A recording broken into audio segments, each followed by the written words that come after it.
सोनगढ़ नाम का एक सुंदर गांव था जिसमें राजेश अपनी परिवार के साथ रहता था। उसकी एक बर्तन की दुकान थी जिसे चलाकर वो अपना गुजारा करता था। लेकिन पिछले कुछ महीनों से उसकी दुकान कुछ खास नहीं चल रही थी, जिससे कि वो काफी परेशान रहा करता था। एक दिन की बात है, राजेश उस दुकान पे दुखी होकर बैठा था। तभी उसका पड़ोसी नीरज वहाँ आता है। चिंता मत कर दोस्त, सब ठीक हो जाएगा। तू बस मन लगाकर काम कर। हाँ भाई, तू सही कहता है। शाम को दुकान बंद करके राजेश घर जाता है। तभी उसका बेटा कमल भागते हुए आता है। पिताजी, क्या आप मेरे लिए वो खिलौनों वाली गाड़ी लाए? बेटा वो दुकान बंद थी तो मैं नहीं ला पाया। अरे चिंता मत करो बेटा, पापा कल ले आएंगे, है ना? और क्या बेटा, अच्छे बच्चे जिद नहीं करते। हाँ बेटा, कल पक्का। सभी लोग खाना पीना करते हैं और सोने का समय हो जाता है। कमल के सो जाने के बाद राजेश अपनी पत्नी से बात कर रहा था। क्या दिन आ गए हैं वंदना, अब मैं अपने बेटे के लिए उसके मनपसंद के खिलौने भी नहीं ला सकता। अरे ऐसी कोई बात नहीं है राजेश, वैसे भी अभी आपके हाथ में कुछ नहीं है, सब ठीक हो जाएगा। कमाई ना होने के कारण राजेश की बर्तन की दुकान कुछ समय बाद बंद हो जाती है। फिर नीरज की सलाह से राजेश मछली का व्यापार करने लगता है। वो तालाब से मछली पकड़कर बेचता है और अपने परिवार का गुजारा करने लगता है। ऐसे ही कुछ महीने बीत जाते हैं। पिताजी, कल मैं आपके साथ चलूंगा मछली पकड़ने। ठीक है बेटा, लेकिन तुम शैतानी मत करना वहाँ पर। बिल्कुल भी नहीं पिताजी। अगले दिन दोनों लोग तालाब के पास जाते हैं और काफी देर तक मछलियाँ पकड़ते हैं। अच्छा बेटा, अब कुछ खा लेते हैं। मैं बस 5 मिनट में पास की दुकान से जलेबी लेके आता हूँ। तुम यहाँ से बिल्कुल मत हिलना, समझ गए? ठीक है पिताजी। राजेश के जाने के बाद उसके फिशिंग रॉड में एक मछली अटक जाती है। अरे वाह, लगता है बड़ी मछली है, पापा तो खुश हो जाएंगे। लेकिन मछली काफी भारी थी तो कमल उस मछली की तरफ ही खींचा चला जाता है। अरे अरे अरे अरे, मछली रानी क्या कर रही हो? तभी मछली बाहर आ जाती है। मछली के सिर में नीले रंग का मोती लगा होता है। मछली काफी चमक रही होती है। अरे वाह, तुम तो बेहद चमकदार मछली हो। हाँ, मैं कोई साधारण मछली नहीं हूँ, बल्कि एक जादुई मछली हूँ। तुम जो चाहो मैं तुम्हें दे सकती हूँ। तभी पीछे से राजेश आ जाता है। मछली को बोलते हुए देखकर दोनों की आंखें फट जाती हैं। एक मछली भला कैसे बोल सकती है?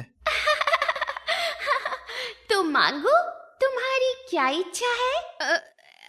मुझे एक बड़ी सी खिलौने वाली गाड़ी चाहिए। अच्छा, ये लो। और वहाँ पर एक अच्छी सी खिलौने वाली गाड़ी आ जाती है, जिसे देखकर दोनों हैरान रह जाते हैं। देवी, लेकिन हम पर इतनी बड़ी कृपा क्यों? तुम्हारे बेटे ने मुझे खोजा है, इसलिए वो जो भी बोलेगा उसकी सारी ख्वाहिशें पूरी होंगी।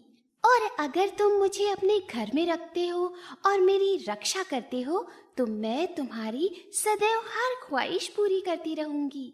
राजेश पहले सोचता है और फिर जवाब देता है। माफ करना देवी, हमें सोचने के लिए थोड़ा समय दीजिए। और दोनों वहाँ से चले जाते हैं। राजेश घर पहुंचकर सभी को सारी बातें बताता है। मुझे डर लग रहा था, कहीं हमारे परिवार के साथ कोई अनहोनी न हो जाए। अरे ऐसा कुछ नहीं होता, बल्कि ये सोचो कि तुम लोग कितने भाग्यशाली हो। तुम्हें शायद ऊपर वाले ने मौका दिया है आगे बढ़ने का। देखते हैं माँ, क्या होता है। वहीं अगले दिन राजू उनके घर आता है। उससे राजेश ने पैसे उधार लिए थे। अरे राजेश, अब तो मेरे पैसे लौटा दे। भाई राजू, तू तो जानता ही है मेरा काम सही से। अरे बस बस, हो गया तेरा ड्रामा। मुझे मेरे पैसे 2 दिन के अंदर चाहिए, वरना अच्छा नहीं होगा, मैं बता दे रहा हूँ तुम्हें। और राजू धमकी देकर वहाँ से चला जाता है। देख बेटा, तू जल्दी से कमल को लेकर जादुई मछली के पास चला जा। तो वो कमल को लेकर उस तालाब के पास जाता है और कमल मछली को पुकारता है। मछली ऊपर उछलकर आ जाती है। मुझे पता था कि आप दोनों यहाँ अवश्य आएंगे। तो बताओ, क्या इच्छा है तुम्हारी कमल? बेटा, इस जादुई मछली से कहो कि मेरे पापा के सारे कर्ज माफ हो जाएं। और कमल वैसा ही कहता है। तो चलो मछली रानी, मेरे साथ चलो। और दोनों लोग मछली को एक पानी से भरी थैली में रखकर घर ले आते हैं और घर आकर कांच की टैंक में रख देते हैं। सभी लोग बहुत खुश होते हैं। देखते ही देखते राजेश का भाग्य बदल जाता है। मछली की बदौलत उन्हें एक नया मकान और अच्छा बिजनेस मिल जाता है। अरे पापा, देखो देखो, उस जादुई मछली ने मुझे कितने सारे खिलौने दिए। हाँ बेटा, ये तो है। अब तुम खुश हो ना? हाँ पापा, बहुत। 2 साल बीत जाते हैं। राजेश माला माल हो गया था, इसलिए राजेश के रिश्तेदारों को अब उनसे जलन होने लगी थी। वंदना की देवरानी यानी कमल की चाची जया अक्सर उनके घर आया करती थी।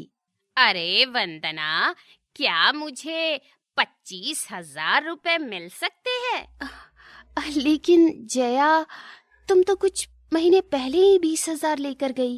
अरे क्या बताऊं वंदना दीदी, आजकल कमल के चाचा की तबीयत ठीक नहीं रहती है। अच्छा, तो ये बात है। ठीक है, मैं भी पैसे लेकर आती हूँ। वंदना पैसे लेने के लिए कमरे में चली जाती है और जया की नजर उस जादुई मछली पर पड़ती है। ओह, तो यही है जादुई मछली। जया को जादुई मछली की सच्चाई पता थी। जया उस जादुई मछली के पास जाती है। अरे ओ जादुई मछली, मुझे एक 9 लक्खा हार तो दे दे। लेकिन कुछ भी नहीं होता तो जया चिढ़ जाती है। अरे ये मछली तो कुछ कर ही नहीं रही। अरे ये लो जया, पैसे लो। अच्छा दीदी, मुझे रिंकू को खाना देना है, मैं चलती हूँ घर। इससे क्या हुआ? जया घर पहुँचती है। वहाँ रितु उसके पास आती है। रितु तंत्र विद्या करती थी और जया की दोस्त थी। अरे रितु, तुम यहाँ पर? हाँ, तो क्या तुमने उस मछली को देखा? हाँ देखा, काफी खूबसूरत है, लेकिन उसने कोई जादू करके नहीं दिखाया मुझे।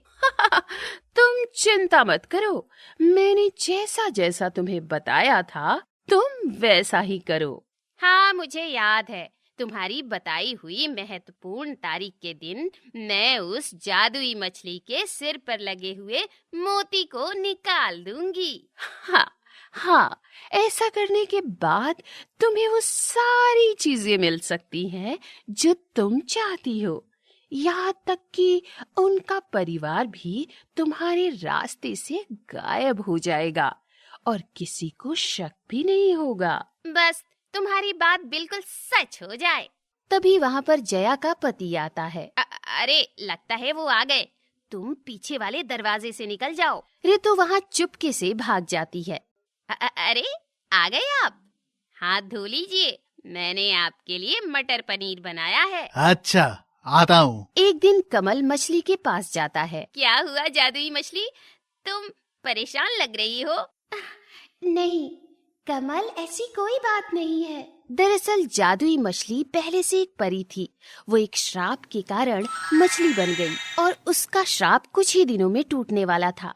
वो इन सभी को ये सारी बातें नहीं बता सकती थी, क्योंकि ऐसा करने पर श्राप नहीं टूटेगा। कुछ दिनों बाद वो दिन आता है जिसका जया को इंतजार था। तो वो दिन आज आ ही गया। अब जाती हूँ, आज सब गए हुए हैं उनके घर पे। और जया चुपके से कमल के घर पहुँच जाती है। आज तो सभी लोग शादी में गए हैं, मैं आराम से अपना काम करूंगी। और जया डुप्लीकेट चाबी से दरवाजा खोलकर अंदर आती है और उस मछली टैंक के अंदर हाथ डालकर उसके सिर में लगे हुए मोती को निकालने लगती है। अरे मोती निकल गया। निकल गया। लेकिन तभी जया के शरीर में हलचल सी मच जाती है और एक तेज रोशनी के साथ जया मछली में बदल जाती है। अरे ये क्या हुआ? कोई बचाओ। तभी जादुई मछली एक परी में बदल जाती है। तुमने लालच किया, इसलिए इसका फल मिला तुम्हें। कुछ देर में सभी लोग वहाँ पर आ जाते हैं और जादुई परी सभी को सारी बातें बता देती है। सब लोग जया की सच्चाई जानकर हैरान हो गए थे। नहीं परी, इनकी मदद करो, इन्हें इंसान में बदल दो। हाँ, इनका पति और बच्चा इनके बगैर कैसे रहेगा? तभी वहाँ पर उसका पति और बेटा रिंकू भी आ जाते हैं। देखो ना, रिंकू कितना रो रहा है। पता नहीं जया कहाँ है। ये रही मैं। क्या? जया तुम मछली बन गई? माफ कर दो, मुझसे गलती हो गई। फिर उसे सारी बात बताई जाती है। उसे सुनकर वो भी हैरान हो जाते हैं।